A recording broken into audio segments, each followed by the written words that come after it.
Hey everybody, Yankee here again. Today I want to take some time and address an email that was sent to me by a viewer the other day showing a new gun that is supposedly going to debut at SHOT Show 2023. And they basically were wanting my opinion on it. You know, is this the stupidest new gun design they've ever seen or I've ever seen, which is quite possible once you see this gun, or is it actually something that's quite good? Well, only time's going to really answer that question, but let's look at the gun here and see what I think of it. Now, the gun itself is the RZMK-357 Magnum.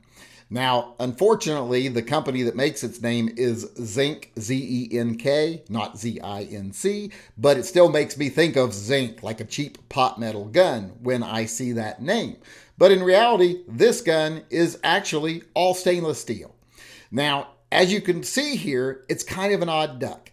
It is basically a bullpup revolver, but it's not just a bullpup revolver, it's an encased cylinder revolver. So this thing is going to be different in several different ways. The biggest way it's going to be different is just the looks of it. I mean, if you look at this gun, it's going to bring forth a reaction. You're either going to look at it and say, wow, that couldn't be stupider, or wow, I can't wait to try one of those. Now, I will admit, when I first saw it, my reaction is, wow, that couldn't be any worse. How could they make a worse design for a handgun?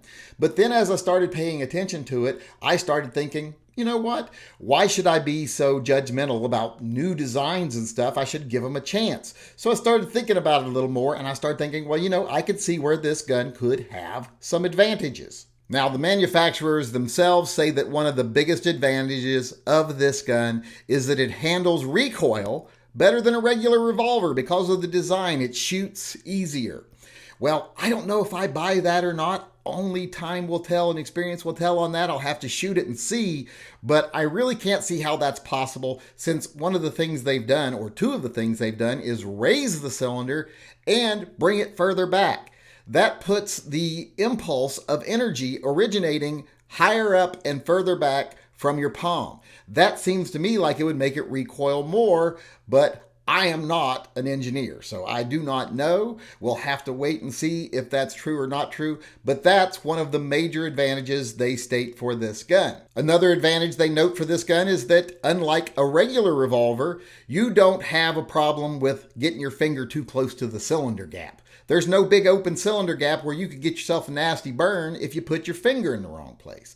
So I will concede that that probably is an advantage. That is something that is going to be different between this gun and a more traditional revolver, so I'll give them that. Now, one disadvantage I can see to that is that interior area where the cylinder is encased is going to get very dirty.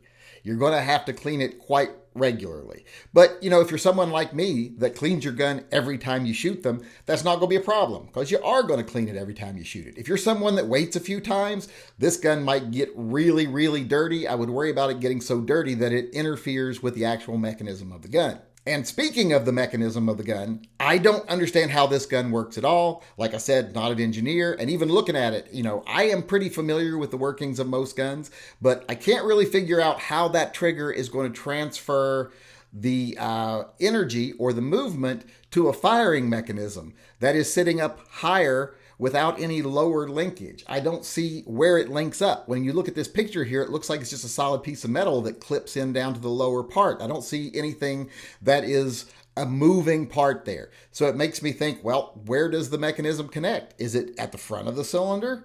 Where is it? You know, it could be off to the side of the front, you know, alongside the barrel. Where could it be? I don't know. But just looking at these pictures, which appear to be 3D renders, I can't figure out how it works, but I'm going to assume it does, or else they wouldn't be marketing it.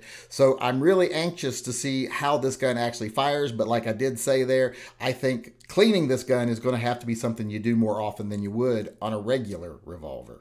Now that we've talked about the features and the design a little bit, let's actually look at this gun and say, would this gun be an advantage over a revolver? Why would you want to buy this gun over a traditional revolver? I mean, if it does recoil less, that would be a reason. The fact that you're worried about an open cylinder gap where you could get burnt, that's a reason for some people. I've never had a real problem with that, except for when I first started shooting Chiappas and I had to learn a different grip. But I'm not worried about that personally, but if you are, that might be a reason you would buy it. But let's look at the actual physical specs of the gun and see if there's another reason that I decided that this gun might be more interesting than I originally thought. Well, if you look at the actual length of the gun and the height of the gun, you'll see that this gun does have a little bit of an advantage. It's pretty much identical in height to a similar revolver that shoots 6 rounds of .357 Magnum, a Smith & Wesson 66 Combat Magnum. They're both about 5.6 inches, a little over 5.5 inches tall. But one difference here is that the new gun, the RZMK-357, is actually an inch shorter. It's an inch shorter. And it is not a polymer gun or an aluminum gun or any type of alloy. It says it is stainless steel construction. And even though it's stainless steel construction, it's still about the same weight. They both weigh in at about 33 ounces. They're in that ballpark. So these guns are very similar in height, very similar in weight, almost identical. And the Zink gun actually has an advantage on length. It is about an inch shorter. But that is a small advantage. What we want to talk about here next is a big advantage. If you look at the barrel length of the two guns, when you're shooting .357 Magnum out of both guns are similar weight, both guns are similar size, with the Zink having the advantage overall on size. When you look at the barrels, now the RZMK-357 has a pretty big advantage. The barrel on the more traditional Smith & Wesson revolver, even though it's an inch longer overall, is 2.75 inches. The barrel on the Zink gun, the RZMK-357, even though it's an inch shorter overall, is 4.3 inches. That's definitely an advantage. That's like a full-size barrel on a compact gun. That bullpup design with the cylinder being back further allows you to have a shorter gun with a longer barrel. That's the whole point of a bullpup. So when you look at that, this gun might have some advantages. Now, is it going to replace semi-automatics? No, it's not going to replace semi-automatics. It does have some advantages. That advantage mostly being that it is .357 Magnum, which is a more powerful round than you find in most semi-autos, especially carry-size semi-autos.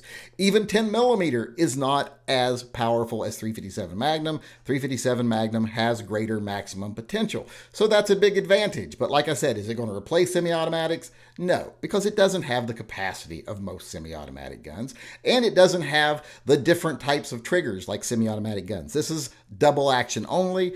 I like a double action, single action gun. Some people might like double action only, but that's more of a revolver trigger. So that's another disadvantage to a lot of the semi-autos. It's not going to have that light single action pull.